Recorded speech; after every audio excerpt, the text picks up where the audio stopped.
What's goody, Hot Breathiverse? Welcome back to Hot Breath. I am your host, comedian Joel Byers. And if you don't know by now, our mission is to cultivate the next generation of self-made comics. And today's interview is with one of those comics. In just 7 years in comedy, he has not only produced one comedy special, but just released his second self-produced comedy special. So there's a lot to get into here. We've had him on the show twice to break down how he filmed those comedy specials. But now we're going to get into why. And is it too soon? And when can you produce a comedy special? Let's all find out with the one and only New York City's finest, Mr. Adam Muller. Hey. Welcome to the show. Oh, thanks for having me. This is awesome. It's great to be live. The other two have been, online and stuff. Here in the studio, it's an honor to be here. Honour. How's it feel? You feel good? Feels good. You feel famous? Yeah, I do. Yeah? I do. How's it feel with... I mean, I know this is like a newer studio, but like metaphorically or symbolically, a lot of incredible comedians have sat in this chair. For sure. Not this exact chair yet, but like... Well, you're here. So No, I'm thrilled. This is awesome. Thank you for having me. How does it feel? 2 comedy specials out.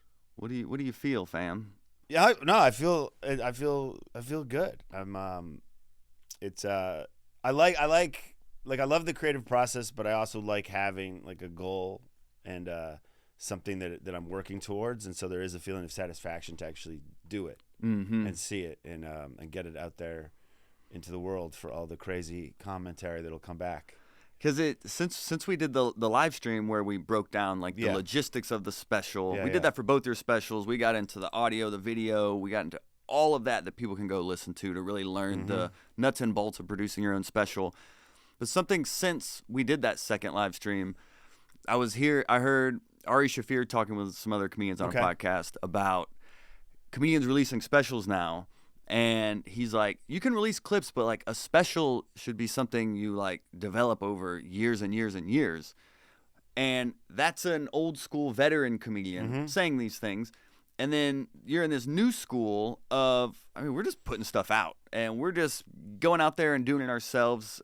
So where do you think is the balance there? Do you think it was too soon versus like, oh, let me just get stuff out there and maybe I should have just filmed clips instead of a whole entire special?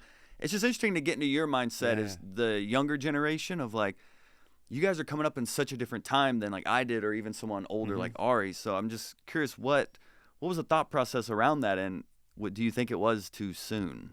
No, I think that's a great question. That's something I definitely have grappled with, both like in advance of actually deciding to release them, but also in hindsight, like, should I have done that?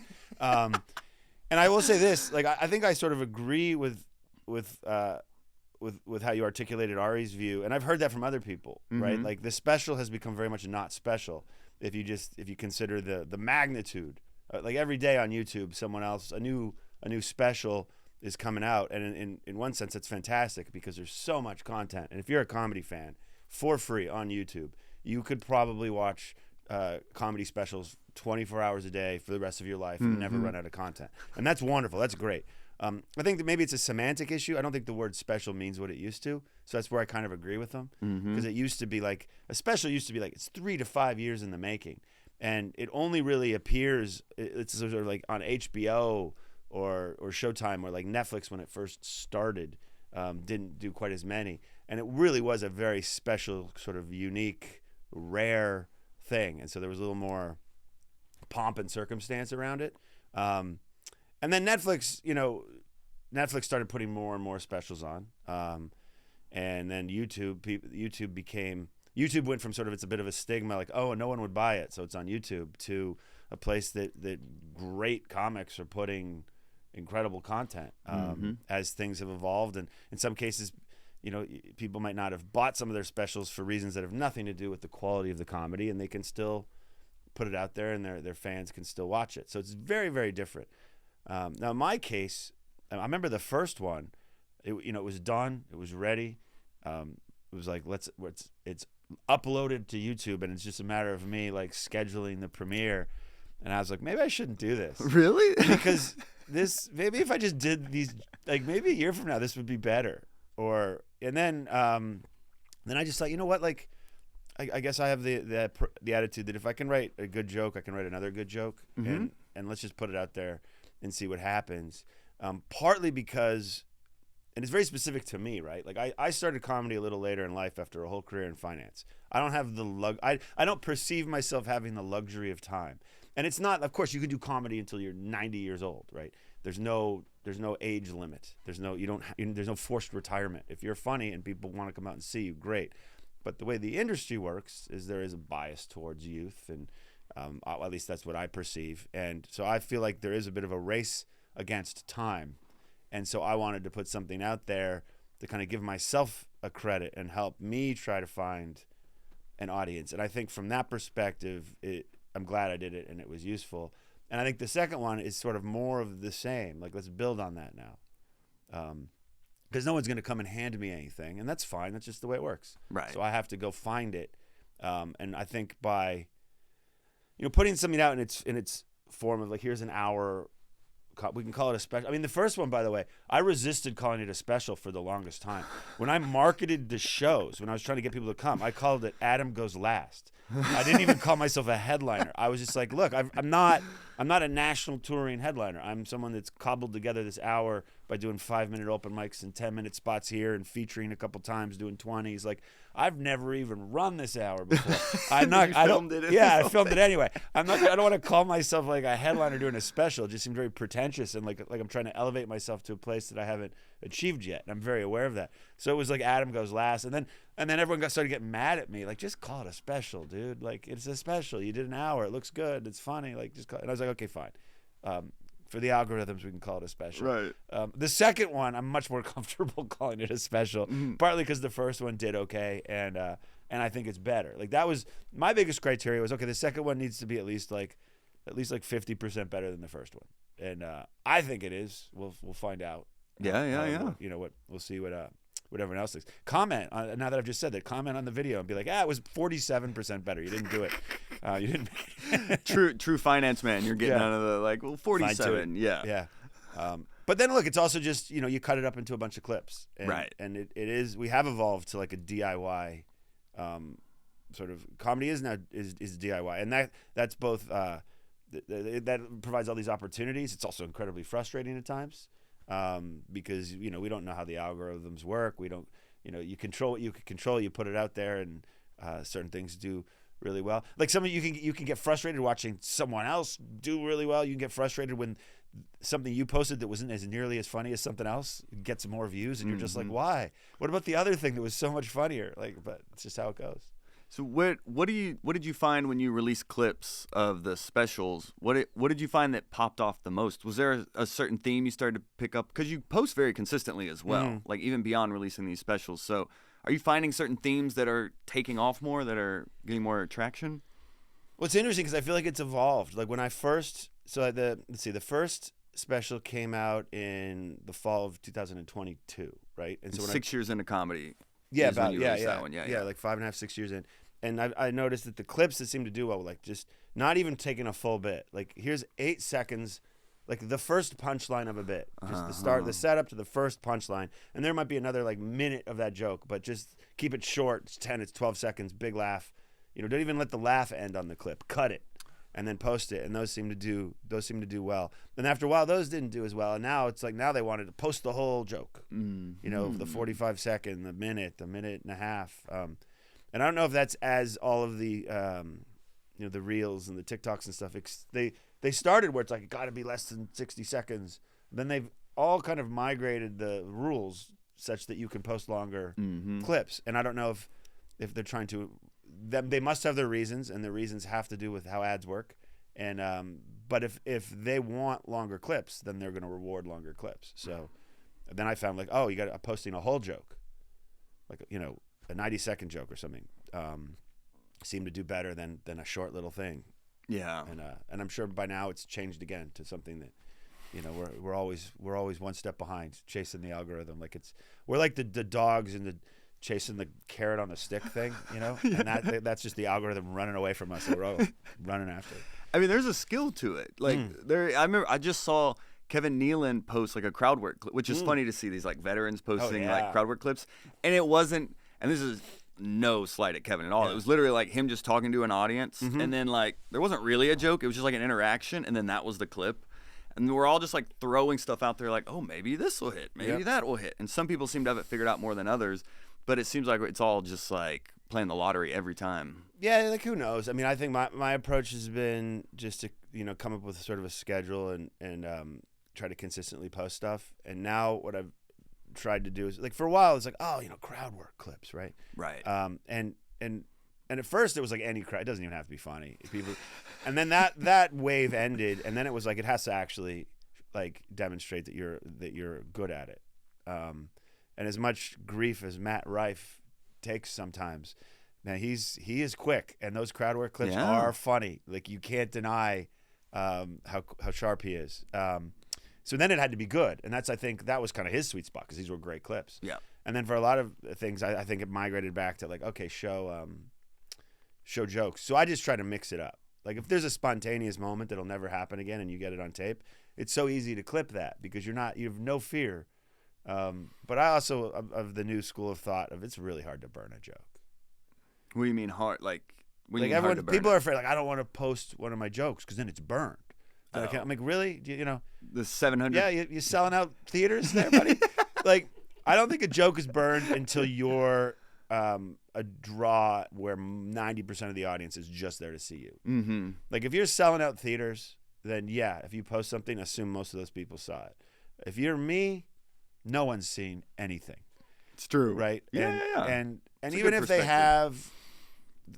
Even the people that are draws will do some of their best stuff that people have heard, and the audience loves it. Mm-hmm. It's like when you take someone, you start dating someone they've never seen The Godfather, and like you got to watch The Godfather, and you have so much fun watching them experience something that you liked. And I think that happens in comedy too. People love a comic, they take their friends to the show, and then they want to hear the joke that they've been telling their friends. Yeah. Oh, you got to hear this one joke he does about the blah, blah, blah. And then when he starts it, they're like, oh, this is the one. Pay attention. I think it's more in our head. Like, you want to be creating new material and continue to evolve and get better at this. But it is – I did a country club last night that I did like 6 months ago. Okay. And there was a lady that came to this one too. Yep. And she was like, are you going to do the joke about like your family and the accent? And I was like, okay, cool. Like, I wasn't even thinking. Yeah. But it is very – that's her free bird. Yeah. Tell us about your family's country accent, Jywel. Yeah. People love that for some reason. They'll come up after Jywel, because that's what my family calls me. Well, also, by the way, I think particularly with like longer jokes or like storytelling type jokes, I think people like, I don't know, you ever been at like a family function and someone's like, oh, Uncle Jerry, tell the story about when you were 16 and you fell off the pier again. And everyone just loves it. And everyone's heard it. But like the joy of him telling it and the whatever it is about the story, it's like I think that's true for jokes too. Yeah. I think if there's certain things, there's reasons that for years like a Gaffigan would come out and do an encore and do Hot Pockets, or Bert Kreischer does The Machine. Like, right. If I go to a Bert Kreischer show as a fan, I want to hear it. Yeah. Even as a comedian, I'd want to hear and see the joy and feel that story be told live. I think that'd be great. So I get it. Yeah, it's just a different. It's so weird to see newer comedians like you developed a special in 6 years, and then the next one you developed in a year. I think it was 18 months from the taping of the first one to the taping of the second one. So it's a year since the first one came out. But 18 months. Right. There's the editing and whatever. And to be fair, like it sounds a lot more impressive than it is, because some of the material on the second special was actually written before the first special. I thought you were about to say it's really bad. It's really bad. I thought you were really literally about to say, well, in my defense, it's not great. It's not very good. No, a lot of it, a lot of it was from that first like 6 years of writing. Right. It just wasn't topically didn't fit in the first one, or wasn't quite there yet. Or a few jokes I just forgot to do. Mm-hmm. And I was like, oh man, I got to do another special now because that joke needs to be out there. I guess it's good to have that accountability of sorts. Of, like you said, you like to have goals, so it's good to hold yourself accountable to be working towards something. Because I can't say, since I self-produced my special, I haven't been nearly as creative, and I feel like part of that is I'm not really working towards something right Yeah. now. You know, like I did the dry bar, Yep. which you also filmed. Congratulations. Yeah, well, thank you. Yeah. But I did that and I was working towards that. Yeah, it's almost like we need some sort of motivation beyond getting on stage, performing, reviewing it, rewriting, getting on stage, perform, like that cycle. We almost need something to be working towards to kind of keep the knife sharp, I would say. Oh, I mean, I feel that way 1,000%. Mm-hmm. Having, you know, putting that stick in the ground and just saying, like, I'm filming on this date, better be ready. Or even just a looser goal, like within this window of time, I'd like to have a new 15 minutes, a new 30, whatever it is. I think that's, and then holding yourself accountable to trying to do it, because there's nothing for me, like a deadline is what fuels productivity 100%. Gotcha. And you know, and it's really fun. Like the anxiety, adrenaline, stress, frustration, everything that goes into filming something and wanting it to go well, and that pressure to me is really exciting and fun. And you know, going home from the night of the tapings, we taped December 7th last year, and like I woke up the next morning, I was like, when do I get to do that again? And the answer is not for a while, but it's so much fun. Next year, you're gonna do another year around. Well, we'll see. I'm gonna give. It'll take me at least 6 months to even know how long it'll take. I mean, I got some things brewing, and the same thing kind of happened this time, where there's a bunch of stuff that didn't make it. So I'm not starting from scratch. Oh wow, you just supposed to be writing all the time. Yeah, I mean, I just, you know, I that's kind of how I approach it. Like how? I'm just, if a day goes by where I haven't written a new joke, like the day was a waste. Huh. And so I just sort of make sure that I don't waste too many days. So you like sit down and be like, I'm gonna write a joke now? Sometimes, or just walking around, you know, sort of tricks to get my mind going, so that I'll think of something. And look, a lot of times it doesn't turn into something. Of course, but of course. like all kind of creative processes. But like just an idea. Like I'll think, like, did over the course of today, did I jot enough things into my phone notes where a couple of those are going to be jokes? You know, did something happen that was funny that I took note of? And then, you know, then the next day when I sit down, you know, with a pen and paper or the computer or however I'm going to do it that day, I'm starting with that thing that happened yesterday. Let's just write that out. And then let's turn that into a joke. And then, you know, I'm very lucky because there's a couple times a month I do this new joke show in New York, West Side Comedy Club. It's free for the crowd because they're going to hear stuff that might never be said again. Oh. Like, and it's, you will get, not in trouble, but you might not get booked again if you show up and do stuff that people like, that's you know, tried and true. Like the idea isn't to bomb, but the idea is this is the sausage getting made. The audience knows that. They're told that up front. That's why it's free.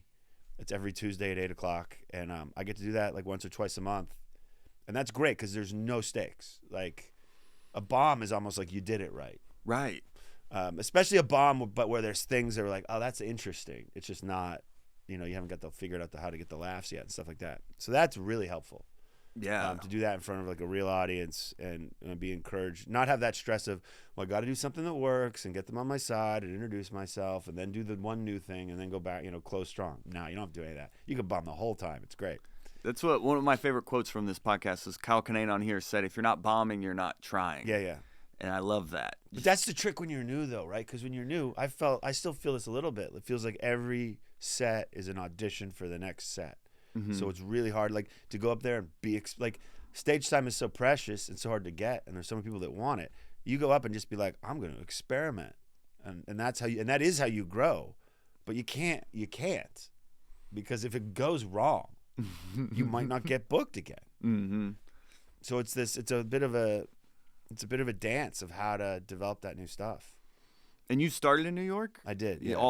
So you were right into the belly of the beast. I mean, New York the whole is time. that's the place to develop as a comedian. Yeah. Well, don't start in New York. It's terrible. No? What was terrible? No. I think it's built up a little bit. It's like, oh, like sure, like you got to go to New York. No, you don't.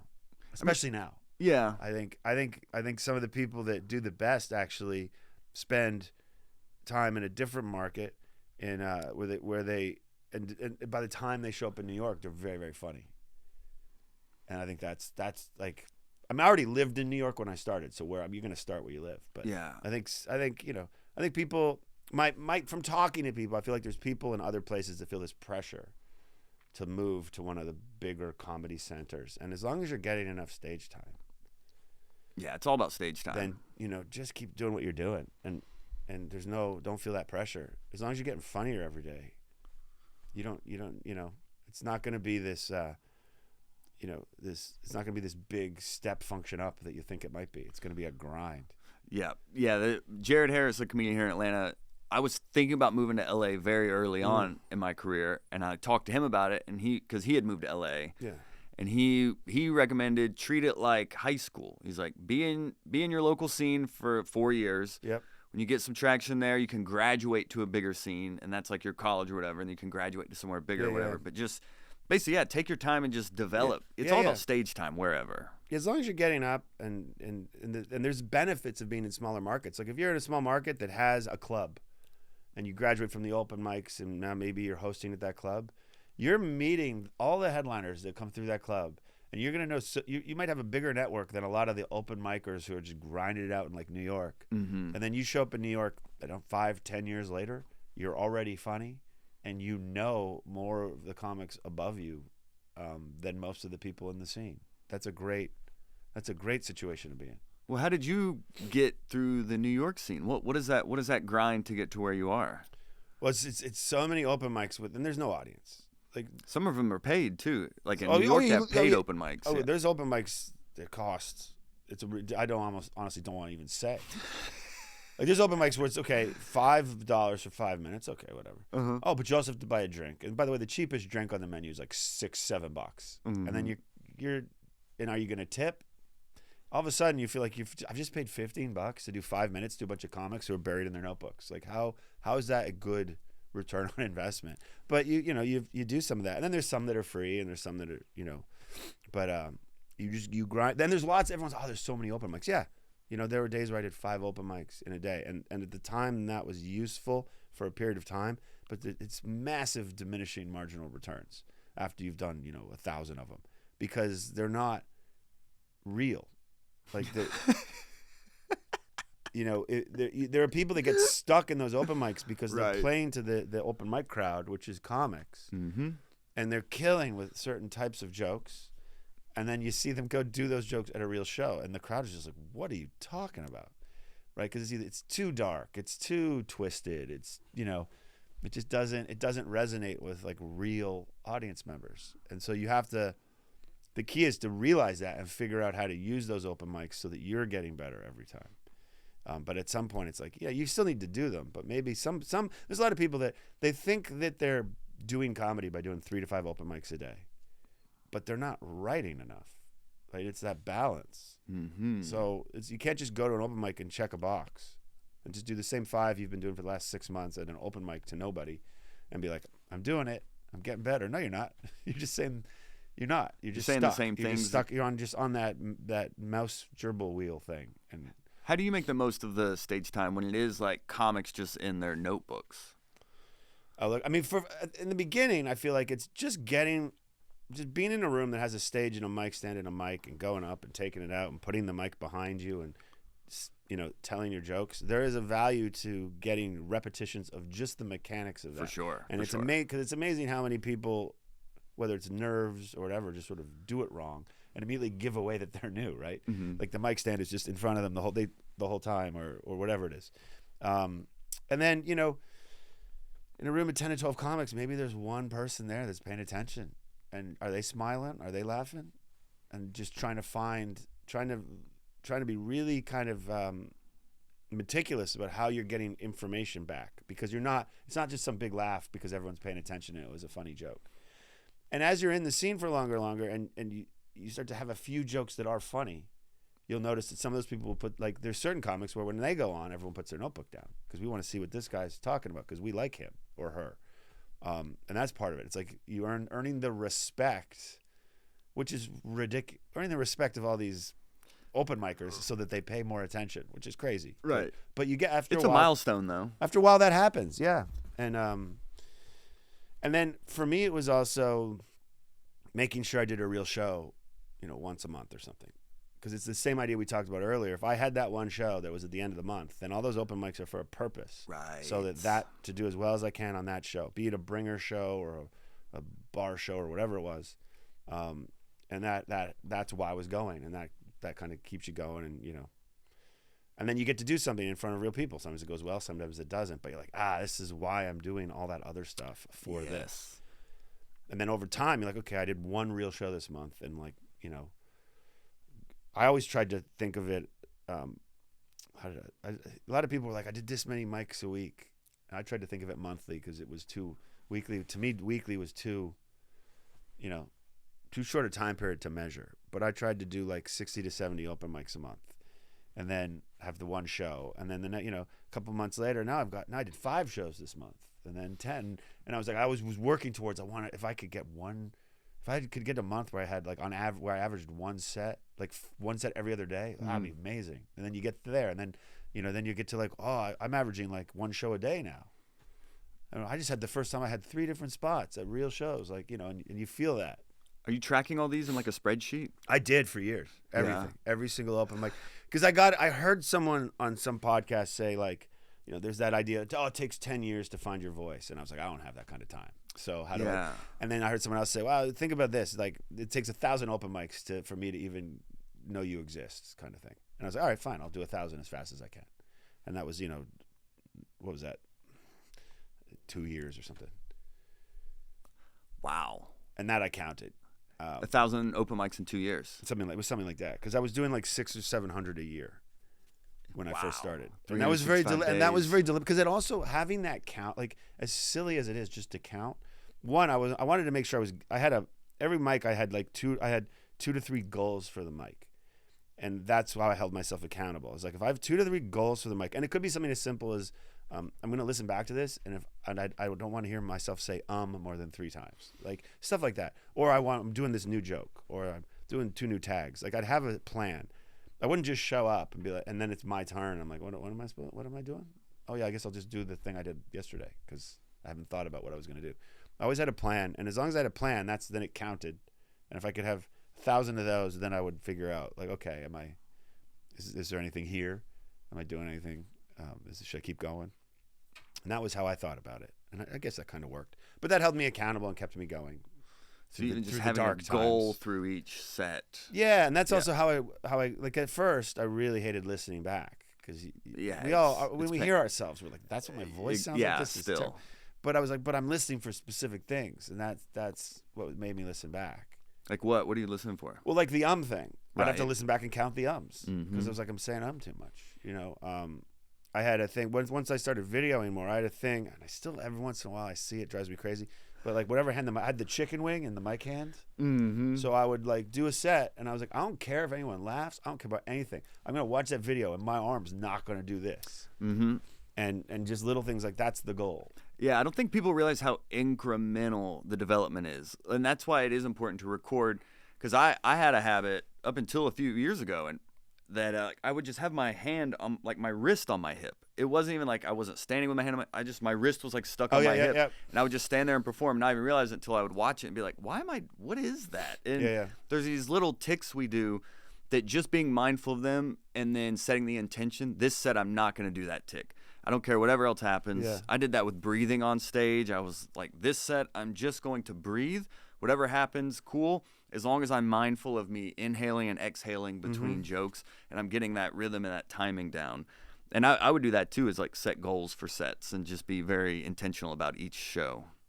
Yeah, and I think that's really helpful. I also like sometimes watching videos on mute. I don't like, sometimes I don't want to know. I just want to watch what I'm doing. I found for a while, like, it's like my non-mic arm, it was like someone in the audience was controlling it with a remote control because it just seemed to be doing something completely different. And then I got a note. The chicken wing and the chicken, all the arms.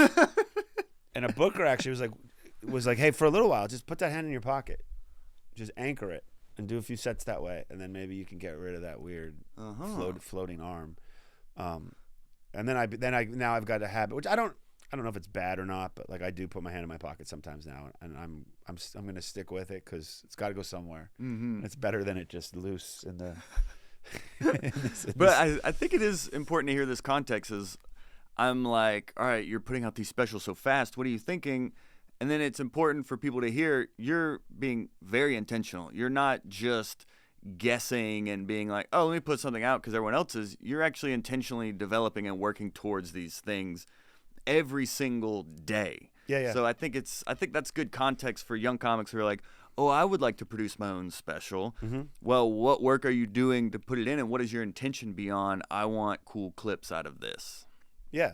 And look, I think there's probably some famous quote that says this really well, and I can't think of it now, but like perfection is like the enemy of getting anything done, right? Like if you're thinking like, oh, I'm at the point where I should submit like a 5-minute set to like a late night show. Absolutely. And then you're running around, you're trying to get that perfect 5-minute video. And if you wait for the perfect 5-minute, video of that set, you will never submit anything. You have to set. It sounds crazy, but if you get 90% of it, send it, because like, why not? Because the other thing about stand up is it is a live. I mean, okay, yeah, it's online and stuff, but like the pure stand up is this live performance medium where sort of mistakes and idiosyncrasies and every show being a little different than the last one is part of what makes it really cool. So you slip on one word, you forget one line, who cares? Mm-hmm. Because you just so. And I thought of that way, like with that's kind of what got me to finally hit post on that first special. Yeah, it's not perfect, but that's okay, right? It's sort of like it met my threshold. It's good. I'm not embarrassed by it. It's good enough. I'm proud of it. Could I, if I wait 3 more years, would I put out a better hour? Of course. But I think anyone that's ever put out an hour, the next one should be better. Right. Or at least different, or at least just as good. I mean, there's sort of it's tricky too, because there are people that get so big that now there's a lot of dollars involved, and so there's a different time pressure. But when it's just on your own sort of time horizon, it's like, yeah, I want something out there that I'm gonna give myself my own credit, and put something out there that people can watch, and it's sort of proof of concept. Like, yeah, we could book this guy. He can come in and do an hour. Or of that hour, he could, he's got an hour, so he could surely feature, and I think it served that purpose tremendously. And I think the second one now is like, oh wow, this is, I mean, I think it's good. Yeah. And it's an evolution. It's like, I think of it as it's my Empire Strikes Back. It's a little darker. It's my Empire Strikes Back and my Grease 2. That's my Grease 2. Yeah, best sequel ever. Grease 2. If you're on a flying Delta, I think it's still on the movie thing. You gotta watch Grease 2. Michelle Pfeiffer's first movie. Fantastic. You're showing your age now. I know. Everyone's like, Godfather 2 is the best sequel. No, you got the first letter right, but it's Grease 2. Wait, how old were you when you started? That's not something I'm willing to disclose. You don't want to reveal your disclose I was your getting age? close to 40 when I first started. Yeah. Because you went to MIT, right? Yeah, I went to MIT. And I worked in finance for like 10 years. And you just got rich, and then we're like, I want to do comedy now. Not rich enough, but no. I mean, I had some savings that was. I'm not getting in your pockets here, Adam. Oh no.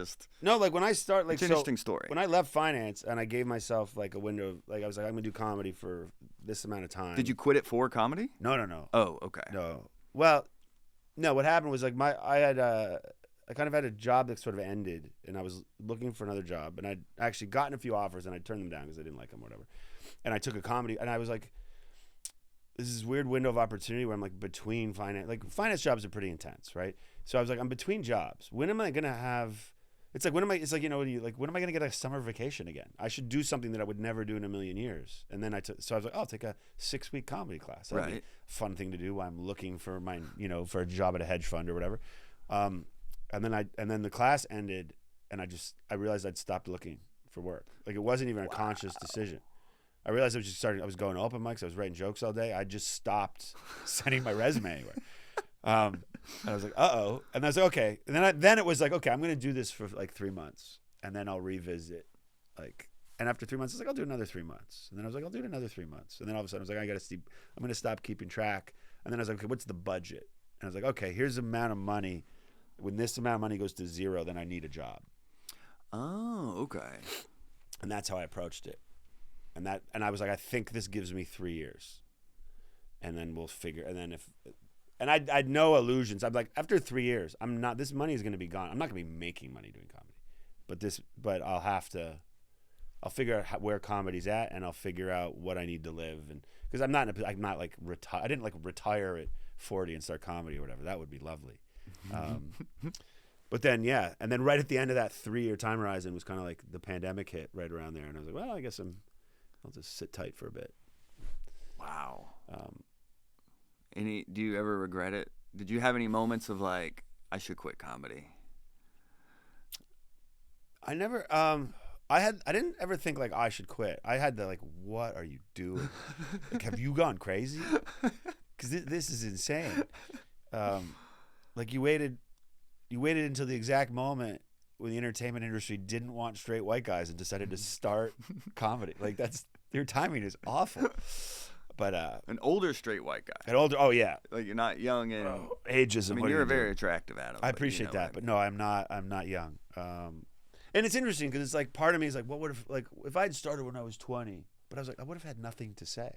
True. Like when I look at the things I'm talking about, it is all stuff that happened between the age of like 25 and 40. Say like it's not, and it's also what's the comedy that interests me. Like, look, if you have a great dating app joke, oh yeah, I want to hear it. I hope it's something I've never heard before. But like that's not, you listen to like a Tom Papa or someone talk about like his life and his family and stuff, and it's like and that's an age thing, but also like to me that's like there's a little more texture and depth to it. Mm-hmm. I think it's very like a lot of the comics that start when they're young. Like I'm so jealous of someone that started at their 20, but I know some people, and I'm not going to name names, but I'm like, oh man, as soon as something terrible happens to them, they're going to be so funny because nothing bad's like they're just too young. Nothing's happened yet, but stuff will happen, and then they'll be like the next huge comic. So I am jealous of that, but yeah, I don't know what I would have said. I would have just been telling dick jokes and stuff like everybody else. What kept you going when you're like, what am I doing? Well, honestly, it was like it's too late to go back. Right. Like, yeah. Once you've been out, like once, I've got a sort of a new joke where it's just like I was working like 100 hours a week, right, in finance, and then you go to comedy where the joke would be, oh, now you work an hour a night, which is of course not true because there's so much that goes on. Right. Most of the work is the work you don't see, but like you can't. It's hard to go back to that, and once you're out, like you're just stale. Like no one's gonna hire me, even if I could do it. Like there's some 28-year-old guy or girl, or woman, or other. It's over. There's some 28-year-old person that's just graduating from MIT now that would be much better to hire than me because they still got that like there's that hunger. Mm-hmm. Whereas I know what it's like to spend 10 years working for 100 hours a week, and it's like don't do it. Gosh. Yeah. What were you doing? Is this like algorithms and? Oh, I mean, is this like day Billions? in the life of an investment banker is pretty wild. Like the Billions life? That show? Have you seen that show? No, I haven't, but I need to. I'm just worried it'll be triggering. There's a show on HBO called The Industry, which is more of like what my life was like. It's just basically investment bankers, but in London. But it's the same thing. It's like it's a lot of like financial modeling and spreadsheets and putting together presentations and editing them endlessly and getting a 6 a.m. flight to Chicago for an hour meeting and then flying right back and going back to the office. I once flew to London from New York for an hour and a half meeting and then flew right back. I mean, it's like, what are we doing? This was before Zoom. I wonder first class? What's that? Was it first class? It was business probably. Oh, nice. It was one of those things. I literally flew from London to Heathrow, went to the British Airways lounge at Heathrow, showered, shaved, put my suit on, went to this meeting, and then just went back to the airport, put my sweatpants back on, and flew back. I was like, what are we doing? I hope they don't do that. I hope that's now a Zoom thing. Yeah. But I don't know. Like sometimes there's like legal reasons and stuff where we need someone there in person, and like we'll send that guy. That was wow. You were that guy. I was that guy for a long time. Yeah. But you learned so many skills that now help you develop comedy a lot faster. So it's interesting. Do you have a mathematical approach to how you develop and refine a joke? Will you like rate a joke and then over time average out how it rates? Like how meticulous I used to are do you that with that? very meticulously. Where Like I would how listen so, to yeah. a set and I would rate every joke, and I had like a 0 to 5 system, and I had a spreadsheet where like every column was every show, and then you'd see the path of the joke, and then you could sort of sort it and be like, so what's working and what's not. And that was when you were doing 15 shows a month, that was doable. Once you got beyond that, it's like it's just too much. It's too much time. It's not. I think it was really helpful at the time, even just to create a system where I had to listen to everything and think about how each laugh did, and I had to also level set. What I learned to do was, look, you can have a hot show where every joke does well. Right. So I'd have to listen for the whole set, and I'd have to basically say, okay, what's the best laugh? What's the worst laugh? And calibrate based off of that, which is something I think a lot of people like. It's important to know, like, you ever have that, you get off stage and you think like, I just fucking crushed. You're invincible. I did great. Of course. And like all my laughs were like here. And then you stay and listen to the next comic and all the laughs are here. Yeah. And you're like, oh wait, the room was capable of so much. I thought I did well until I heard the next person. Right. And then I was like, oh, the room is capable of giving so much more. Or you think you bombed and then everyone else after you is lower than you. Like it can go in both ways. But it's like the context of like, oh, I did well. But the room was capable of so much more. Yeah. And I sort of learning to do that. And that really kind of helped. Because it's, sometimes people, look, when you're running around, if you have to leave a show immediately because you have another set, like go do it. That's your best use of time. But if you don't, listen to some of the show. Not just because you're going to hear other comics and what they're talking about and get a sense of stuff, but also like you'll learn more about how you did. And I think that sort of self-reflection and understanding and being able to try to, as objectively as possible, assess how you're doing helps you get better faster. It's hard sometimes, though. Yeah, it hurts. It can really hurt. Yeah, but that's the work. That's the invisible work like you talk about. That's the invisible work when you're just in your car driving home from a show, listening to the show, and just... Oh, that's that feeling where, that feeling where you're like, oh, they just didn't like me. That's what it was. What is your worst bomb so far? Are there shows that you just... It was like, I feel like there was one show where I had just done well the show before. Like, I'd done well on a show. And riding high from that show. I'd crushed. Feeling best like I'm the chosen one. Best I'd ever done. Of course. At the time. That's how it works. And that got me booked on this, like, sort of other show at the same club a few days later. And I'm like, I'm going to do the same set. I'm going to kill again. Easy. I unlocked comedy. I go in and I go in and it was the first time where I'd had 2 shows in a day. So I'd gone to the one show and then I'd come to this other show. And so I hadn't seen the show and I got there just 5-10 minutes before my spot time. And so I get there, I go say hi to the host, who was a woman that I knew from open mics and stuff. She's like, all right, you're next. I'm like, great. I go up. I think like the first joke worked, and then the second or third joke, whatever it was, which was a joke that had never not worked, got nothing.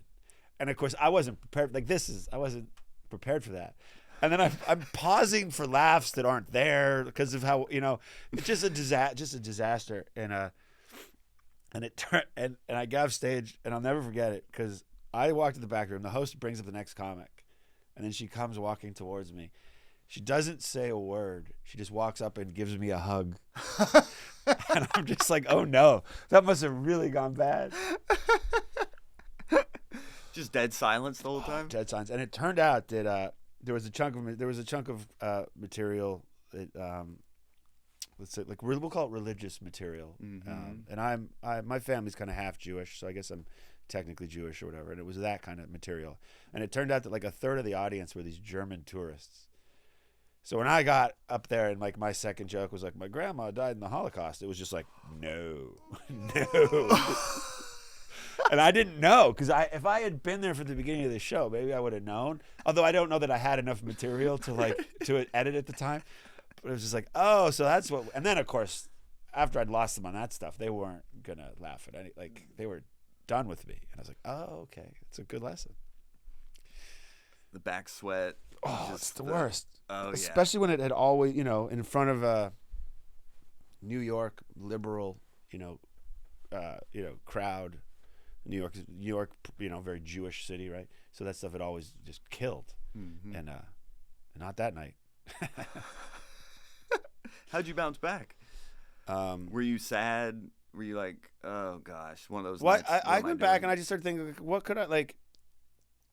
could I have done? Like, if I had the experience to, after the first joke bombed, to be like, what's going on? Like, to step back, admit it, be like, oh, wow, you guys didn't like that one. What's going on in here? You guys, there's a bunch of Germans or something? And then they're like, yeah. I'm like, oh, then you could have made a joke like, oh, I love your porn, or I love your cars, or something. And you could have tried to at least win them to be like, hey, my bad. Let's just have fun going forward. You know, if I feel I would hope that that's the kind of thing maybe I could do now. And now I also would have more material where I was like, oh, I don't need to do the rest of this chunk now. Right. I could just go to like, let's just do some happy, hey, I'm Canadian, we're polite, right? Like I could, could pivot to something instead of just burying myself by doubling and tripling down. And here's how traumatic that was. A chunk of that material, okay, is in the second special. Oh my gosh. That's how long I put that on ice before I brought it back. What a tease for people to go watch it. Yeah, there's a chunk of that in the middle, and it's funny how some of this stuff, a lot of the stuff you write in the first few years is complete garbage, but there's these sort of hidden gems where you're like, wow, I can't believe I wrote that early. Mm-hmm. And you dust it off later. And I did not have the confidence to do it on the first special just because of the topic. Mm-hmm. But the second one, little time has passed, and I was like, I'll work this in. And I'd written a few other jokes topically that made it to like eased into it a little bit, and so it's more fun, and it worked great. So what are your goals? What are your goals now? What are you working towards now? The third one. Just the third one? Because you mentioned being very goal oriented. Yeah. So I don't know how far down the line you're looking. In 20 years, I want to be here. Or no, it's a good. I look like there's like the dreams kind of, right? Like how cool would it be to headline a theater of 3,000 people that are there to see you, and that's fine. And but I don't think that's a goal you can like sort of.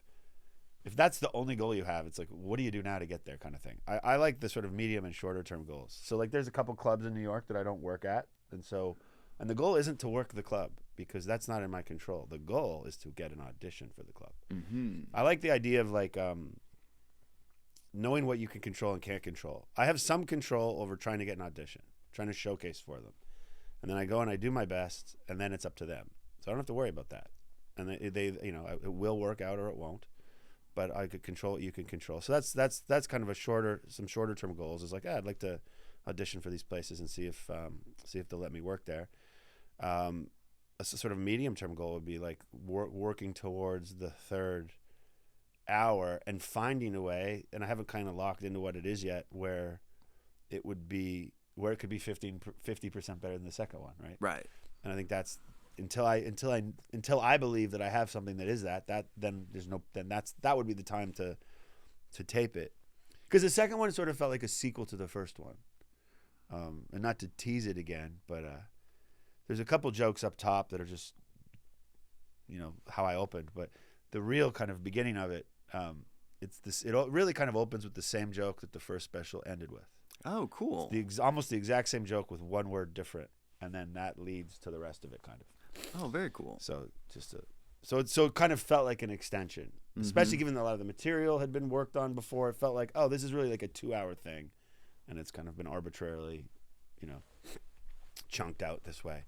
And the third one, and now that kind of piece is over, and the third one will be different in some way. But I've got a couple different ideas on what that'll be. And I'll probably work on all of them simultaneously until one sort of gets far enough where I'm like, ooh, I can see the light at the end of the tunnel on this one. And then meanwhile, just keep writing and just keep plugging along. Well, where can people see it? Where can people follow you or reach out if they have questions about doing their own special or something? Oh, well, if you have any questions, just DM me on Instagram. I'm at a phase where I still see most of those. It won't get lost, trust me. He's just ignoring you. It's not lost. Yeah, if I don't respond, it's a conscious decision on my part. It's at adam.muller. That's my Instagram. And AdamMullerComedy@gmail.com. You can also email, and you can email me through my website, AdamMullerComedy.com. And the special, it's probably on YouTube, and if it's not, it's somewhere else.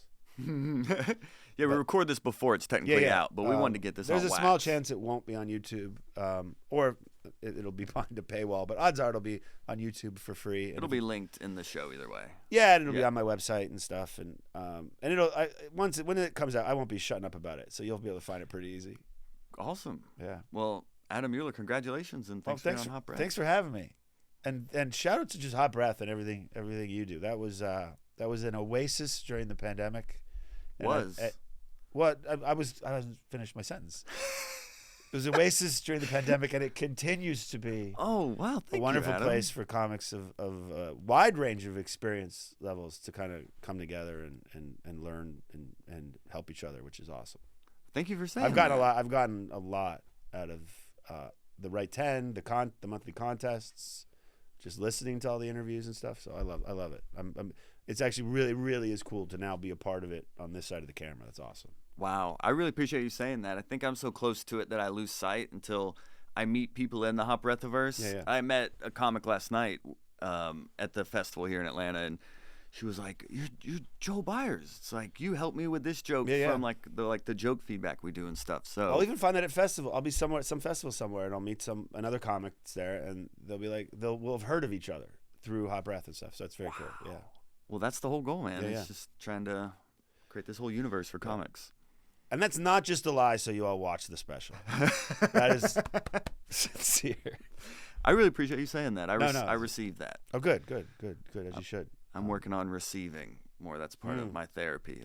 Also, you should be posting more. I listen. And you keep talking about it, and I just can't hit the button. I edit it. I just hit the button. Hit the button. I've been posting more podcast stuff, though. It's so great. I have been starting to post a lot more on the podcast page. I want to see some Joe Byers bits. You're right. I want to see some bits. You're right. Cut up the dry bar. Put that out there. Yeah, you're right. These are all things I should be doing. I know it's hard. I know. But I don't know why I'm not. I will be. By the time this is out, I will have been. Now, when I listen to the Tuesday, the you and Yoshi, I feel like I'm usually I talk out loud while I listen to it, if that makes sense, because I have a view on that, and I just say it. But I think those are very, very fun to listen to, and I think hopefully very helpful. I enjoy them. Yeah, that's all for the community. That's all community driven there. And it's a good reminder, even if you already know that stuff. Mm-hmm. Hearing you guys talk about it, it's like, oh yeah, have I posted today? Have I done this? Because I might internally I'm like, oh yeah, I know all that, but I'm not thinking about it on a regular basis. So it's always a good reminder. It's like going back to some basic book. Just read it once a year to remind yourself of what you can be doing. And that, I feel like that's helpful. It's good to have those reminders and accountability. And then every once in a while you hear something, you're like, oh, I hadn't actually thought of that. Mm-hmm. Maybe I can incorporate that somehow. Yeah, absolutely. Yeah. Well, I'm excited to see what you do next. Yeah, me too. And thanks for being on Hot Breath. All right, thank you. Adam Muller.